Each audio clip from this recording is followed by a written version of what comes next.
Mungkin kalian pernah lihat soal ini di sosial media, atau mungkin soal lainnya yang juga serupa, yang setiap tahunnya pasti ada aja siklus waktu di mana soal semacam ini rame diperdebatkan.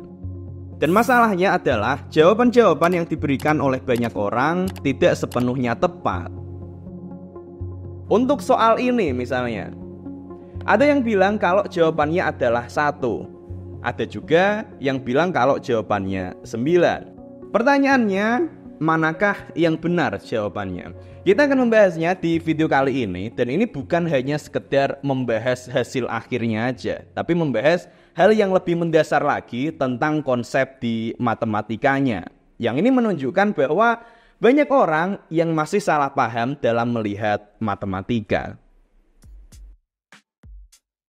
Secara umum, ada 2 argumen berbeda yang dapat digunakan untuk menyelesaikan persoalan ini. Argumen pertama, di sini 1 plus 2-nya karena ada di dalam kurung diselesaikan terlebih dahulu sehingga kita dapat 6 bagi 2 dalam kurung 3. Atau bisa juga ditulis sebagai 6 bagi 2 kali 3. Nah, kemudian di sini pembagian dan perkalian nilainya setara sehingga di sini didahulukan dari urut yang dari kiri sehingga dari sini didapatkan 3 kali 3 sama dengan 9.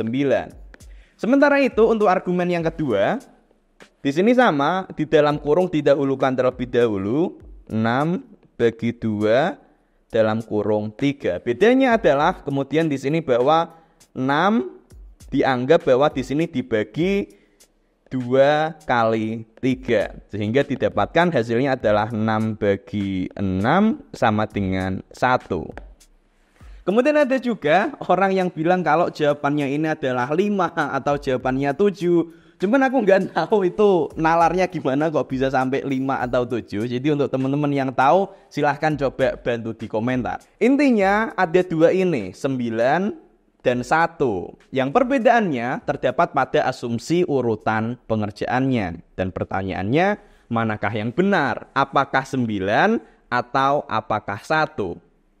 Jawabannya yang benar adalah dua-duanya. Ya, dua-duanya benar teman-teman.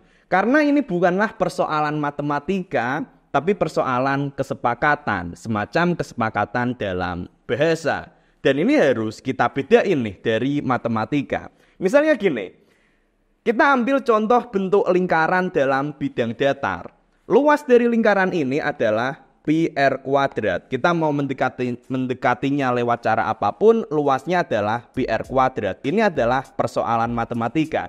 Tapi kalau 6 bagi 2 dalam kurung 1 plus 2, ini soal bahasa, ini soal kesepakatan, dan ini berbeda.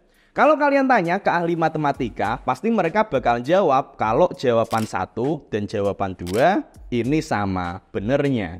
So is the answer 1 or 9? And you might hate me for a second, but I'm going to say the answer is yes. Because What's yes? this is actually a mathematical equation that it was designed to be ambiguous. You might not. Karena yang jadi problem justru adalah soalnya itu sendiri. Nanti kita akan bahas ke sana, tapi kita lihat dulu soal urutan pengerjaan. Di sekolah dasar biasanya diajarkan sebuah aturan urutan pengerjaan yang kalau dalam bahasa Inggris disebutnya PEMDAS, parenthesis, exponent, multiplication, division, addition, subtraction. Kurung, pangkat, kali, bagi, tambah, kurang. Atau kalau di dalam bahasa Indonesia ada juga kabataku, kali bagi tambah kurang. Atau kalau dalam versi bahasa Jawa, pipolondo, ping poro lan sudo. Nah, kita coba mengaplikasikannya untuk menjawab pertanyaan ini. 6 bagi 2 dalam kurung 1 plus 2. Di sini yang di dalam kurung diselesaikan terlebih dahulu. Sehingga 6 bagi 2 dalam kurung 3. Kita punya 6 bagi 2 kali 3. Pembagian dan perkalian sifatnya adalah setara sehingga menurut aturan PEMDAS bisa diselesaikan secara berurutan dari sisi kiri. Sehingga di sini kita hitung dulu 6 bagi 2 adalah hasilnya 3, kemudian baru dikalikan dengan 3 lagi. Hasilnya adalah 9. Jadi dari soal 6 bagi 2 dalam kurung 1 plus 2 hasilnya adalah 9. Tapi ini bukan sebuah kebenaran universal. Ini benar secara aturan urutan PEMDAS. Tapi ini sifatnya hanya kesepakatan aja. Dan kesepakatan soal urutan ini bukan hanya satu jenis saja. Apalagi ketika kita melihat simbol pembagian yang seperti ini, kalau kita lihat dari sejarahnya, kalau kita lihat dari dokumen Jurnal Matematika tahun 1917 di Amerika, artinya adalah di sini disampaikan bahwa angka depan dibagi semua angka di belakangnya. Sehingga kalau kita punya 6 bagi 2 kali 3, menurut aturan ini hasilnya adalah 6 dibagi 2 kali 3, 6 bagi 6 sama dengan 1, teman-teman. Ditambah lagi sebenarnya simbol bagi yang seperti ini, yang titik 2 ada garisnya ini, di beberapa negara artinya berbeda-beda. Makanya tidak disarankan untuk memakai simbol ini di persamaan matematika. Biar lebih jelas, kita pakai analogi aja. Misalnya, ada sebuah kalimat, saya melihat orang memakai teleskop. Nah, ini adalah sebuah kalimat yang ambigu. Apakah artinya saya melihat orang yang sedang memakai teleskop atau saya melihat orang itu dengan menggunakan teleskop? Nah, gimana coba? Ambigu kan? Sama seperti soal ini soal yang ambigu, soalnya jelek, teman-teman. Dan ini bukan cuman aku yang bilang, banyak ahli matematika yang bilang seperti itu. Inti dari penggunaan simbol matematika adalah untuk mengkomunikasikan sebuah ide kompleks secara jelas dan tidak ambigu. Dan jika saya tidak berhasil melakukannya, artinya saya menggunakan pilihan simbol yang buruk. Sebagai seorang doktor di bidang matematika, jawaban saya sangat sederhana. Saya tidak akan menulis notasi seperti itu. Dan saya yakin sebagian besar ahli matematika tidak akan menulis persamaan dalam bentuk seperti itu. Pak Aliambara, dosen matematika ITB yang juga pelatih tim Olimpiade Matematika Indonesia, juga menjelaskan hal serupa di dalam tweetnya. Mana yang benar? Kelihatannya yang hasilnya 9 yang benar kalau kita mengikuti urutan operasi. Tapi nggak ada buku matematika manapun yang akan menuliskan seperti digambar dengan maksud jawaban 9 atau jawaban yang satunya lagi. Kenapa nggak ada? Karena potensi ambigunya besar. Urutan operasi diperkenalkan agar penulisan simbol matematika menjadi efisien. Akan tetapi, kalau potensi ambigunya besar, maka yang nulis harus menuliskan sedemikian rupa agar dia dengan tepat menyampaikan yang dia maksud. Jadi poinnya, ini adalah notasi yang memang ambigu. Dan dalam prakteknya, seorang matematikawan tidak akan menulis dengan notasi seperti ini. Misal ditarik ke bidang teknik pun juga nggak ada orang yang nulis seperti ini.